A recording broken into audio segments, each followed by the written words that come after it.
नमस्कार। ज्ञान सागर में आपका स्वागत है। आज हम कक्षा 11 की हिंदी पाठ्य पुस्तक अंतरा भाग से घर में वापसी कविता को पढ़ेंगे। यह कविता सुदामा पांडे धूमिल द्वारा लिखी गई है। सुदामा की काव्य संकलन संसद से सड़क तक कल सुनना मुझे सुदामा पांडे का प्रजातंत्र है। घर में वापसी यह एक ऐसी कविता है जिसमें गरीबी से संघर्ष, परिवार की व्यथा कथा है। मनुष्य संसार की भागम भाग भरे जीवन से राहत पाने के लिए स्नेह, ममत्व, अपनत्व और सुरक्षा भरे माहौल में घर बनाता है, उसमें रहता है। यही विडंबना यह है कि तमाम रिश्ते ना तो स्नेह और अपनत्व के बीच गरीबी की दीवार खड़ी है। गरीबी से लड़ते लड़ते अब इतनी भी ताकत नहीं रही कि रिश्तों में ऊर्जा का संचार पैदा करने हेतु कोई चाबी बनाई जा सके, इस जटिल ताले को खोला जा सके। कविता में एक ऐसे घर की अपेक्षा है, आकांक्षा है, जहाँ गरीबी दीवार की तरह बाधक ना बने। माता पिता, बेटी, पत्नी आदि का स्नेहिल वातावरण हो, ताकि जीवन संघर्ष में घर का सुख प्राप्त हो सके। चलिए कविता को शुरू करते हैं। घर में वापसी। मेरे घर में 5 जोड़ी आंखें हैं। माँ की आंखें पड़ाव से पहले ही तीर्थ यात्रा की बस के 2 पंचर पहिए हैं। पिता की आंखें लौह साए की ठंडी शलाखें हैं। बेटी की आंखें मंदिर में दीवट पर जलते घी के दिए हैं। पत्नी की आंखें आंखें नहीं, हाथ है जो मुझे थामे हुए हैं। वैसे हम सजन हैं, करीब हैं, बीच की दीवार के दोनों ओर, क्योंकि हम पेशेवर गरीब हैं। रिश्ते हैं लेकिन खुलते नहीं, और हम अपने खून में इतना भी लोहा नहीं पाते कि हम उससे एक ताली बनवाते और भाषा के भुना सी ताले को खोलते। रिश्तों को सोचते हुए आपस में प्यार से बोलते, कहते कि ये पिता है, ये मेरी प्यारी माँ है, यह मेरी बेटी है। पत्नी को थोड़ा अलग करते, तू मेरी हमसफर है, हम थोड़ा जोखिम उठाते। दीवार पर हाथ रखते और कहते, यह मेरा घर है। छोटी सी अच्छी सी कविता। चलिए इसकी व्याख्या समझते हैं कि मेरे घर में 5 जोड़ी आंखें हैं। तो 5 जोड़ी आंखें कौन सी हैं? एक माँ की है, एक पिता की है, एक बहन की है, एक पत्नी की है और स्वयं उनकी है। ठीक है। तो सुदामा पांडे धूमिल जो है वो प्रगतिवादी प्रयोगवादी कवि हैं और ये इन्होंने कविता लिखी है। उसमें वो इस कविता के माध्यम से वो पारिवारिक बिखराव की सजीव चिंतन करते हैं, अंकन करते हैं कि घर में मैं रहता हूँ, 5 लोग और रहते हैं, जिसमें माँ है जो तीर्थ यात्रा के लिए जा रही है। ठीक है।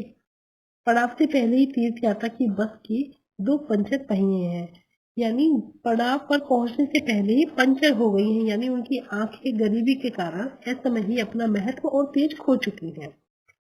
जबकि उन्हें तीर्थ यात्रा करनी है, लेकिन वो पहियों की तरह पंचर हो गई हैं आंखें, गरीबी में असमय ही तेज हो चुकी हैं। पिता हैं जो साथ रहते हैं, गरीबी से पीड़ित हैं, लाचार, लाचारी से उनकी आंखें लोहे की भट्टी के समान बन गई हैं, अर्थात ज्योति रहित हो गई हैं। एक बेटी है जिसकी आंखें मंदिर में दीवट की तरह जलने वाले दिए के समान है, पवित्र दिए के समान है।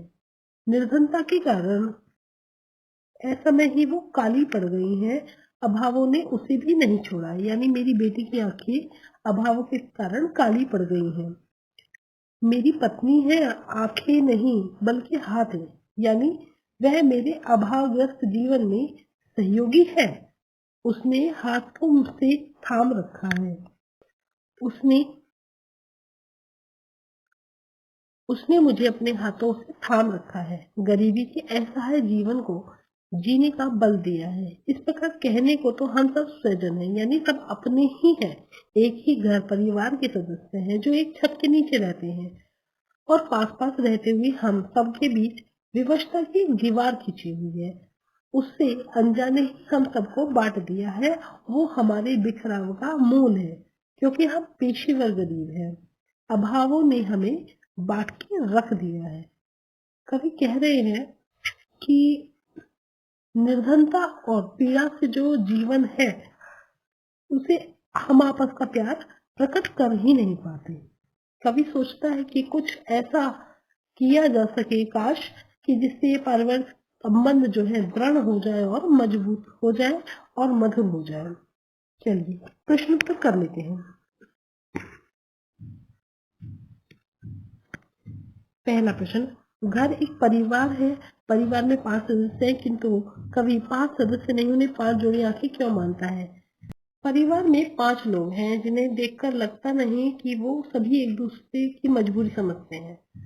वो चुप रहते हैं, सबकी अपनी अपनी परेशानियां हैं और चुप रहने से रिश्ते नहीं चलते, सिर्फ उन्हें आंखें मानना है कवि।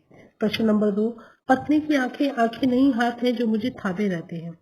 अभिप्राय ये है कि कवि परिवार में सभी की विशेषता बताता है, अपनी पत्नी की भी ये विशेषता बताता है कि पत्नी उसका साथ निभाती है, हमेशा हाथ थामे रखती है, हिम्मत बनी रहती है, उसे टूटने से बचाती है, उसका साथ नहीं छोड़ती, सही दिशा दिखाती है। प्रश्न नंबर 3, वैसे हम सृजन है करीब है क्योंकि हम पेशेवर गरीब हैं। कबीर का आशय है क्या है, और अगर अमीर होते तो सृजन करीब नहीं होते क्या?